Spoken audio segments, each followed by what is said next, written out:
Assalaamu calaykum ismaqal wanaagsan meel walba aad adduunka ka joogtaan ku soo dhawaada wararkii ugu dambeeyay ee Soomaaliya iyo caalamka wararka aad ku daawan doontaan waxaa ka mid ah dagaal ka dhacay Ceelwaaq iyo weeraro kale oo cabsi laga qabo khasaaraha ka dhashay ciidamo lagu weeraray Afgooye xal laga gaaray khilaafka u dhaxeeya ahlu sunna iyo ra'iisul wasaare Xasan Cali Khayre dawladda oo ka hadashay xaaladda caafimaad ee mas'uuliyiintii ku dhaawacmay qaraxii ka dhacay gobolka toogasho ka dhacday Mareykanka qodobadaas iyo qodobo kale idin ayaad ku daawan doontaan hadduu eebidmo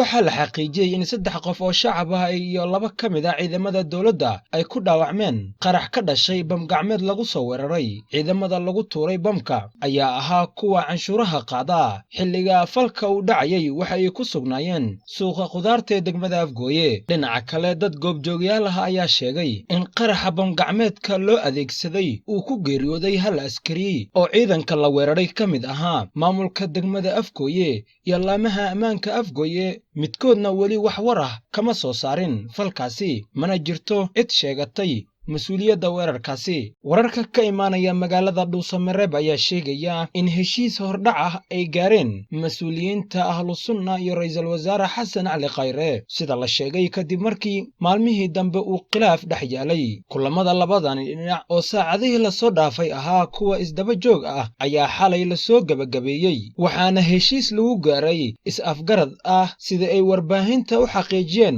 ila lagu kalsoon yahay madaxda ahlu sunna iyo ra'iisul wasaare Xasan Cali Khayre ayaa isla gaartay in howlihii ka socday magaalada Dhuusamareeb ay sidooda ay sii ahaadaan isla markaana deegaanada Galmudug la geeyo ciidamo ka socda dawladda federaalka Soomaaliya labadii maalmood ee la soo dhaafay ayaa waxa magaalooyinka Cadaado iyo Dhuusamareeb laga celiyay diyaarado waday ciidamo ka tirsan dawladda kadib markii ay ka ambabaxeen magaalada Muqdisho dawladda Soomaaliya ayaa mar kale faahfaahin ka bixisay xaaladda caafimaad ee dadkii ku dhaawacmay qaraxii Arbacadii la soo dhaafay ka dhacay xarunta maamulka gobolka Banaadir Khadiija Maxamed Diriye oo ah wasiirka dhalinyarada iyo ciyaaraha ee xukuumadda federaalka Soomaaliya oo joogta dalka Qatar ayaa sheegtay in xaaladda caafimaad ee dadkii ku dhaawacmay qaraxii ka dhacay dawladda hoose ee Xamar xilligani ay soo hagaagayso wasiir Khadiijo ayaa sheegtay in xaaladda caafimaadka ee gudoomiyaha gobolka Banaadir Cabdiraxmaan Cumar Cismaan Yariisow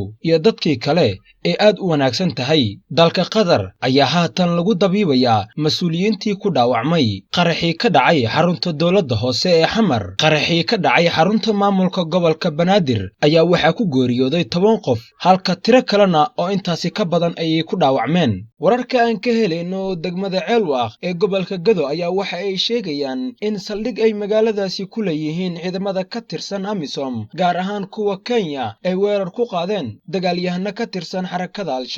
Al-Shabaab ayaa la sheegay in weerarkooda ay ku bilaabeen madaafiic ay ku garaaceen saldhig ay degmadaasi ciidamada Kenya ku lahaayeen sida oo kalena dhankooda ciidamada Kenya ayaa iyaguna ka jawaabay madaafiic kale kuwaas oo la sheegay in ay ku dhaceen tuulooyin hoostaga degmada Ceelwaaq gudoomiyaha degmada Sahal Macalin Aadan oo la hadlay warbaahinta ayaa sheegay in madaafiic ay isdhaafsadeen ciidamada AMISOM iyo Al-Shabaab kadib uu halkaasi ka dhacay dagaal kooban ayna iska caabiyeen dibna u celiyeen shabaabkii soo weeraray gudoomiyuhu ma sheegin khasaaraha ka dhashay dagaalkaasi hase yeeshee waxa uu shaaca ka qaaday in dagaalyahanayaal badan oo ka tirsan Al-Shabaab ay soo buux dhaafiyeen tuulooyinka hoostaga degmada Ceelwaaq ee gobolka Gado isagoo oo sheegay in ay suurtagal tahay in weeraro kale ay soo qaadaan 3 ruux ayaa dhimatay halka 15 kalena ay ku dhaawacmeen kadib weerar toogasho ah oo ka dhacay gobolka California ee dalka Mareykanka booliska ayaa toogasho ku dilay mid ka mid ah kooxda weerarka soo qaaday booliska ayaa sida oo kale baaritaano ku haya xogo sheegaya in goobta uu ku haray ruux kale oo looga shakisan yahay in uu ka tirsan yahay ragga weerarka soo qaaday goobjoogayaal ayaa sheegay in mid ka mid ah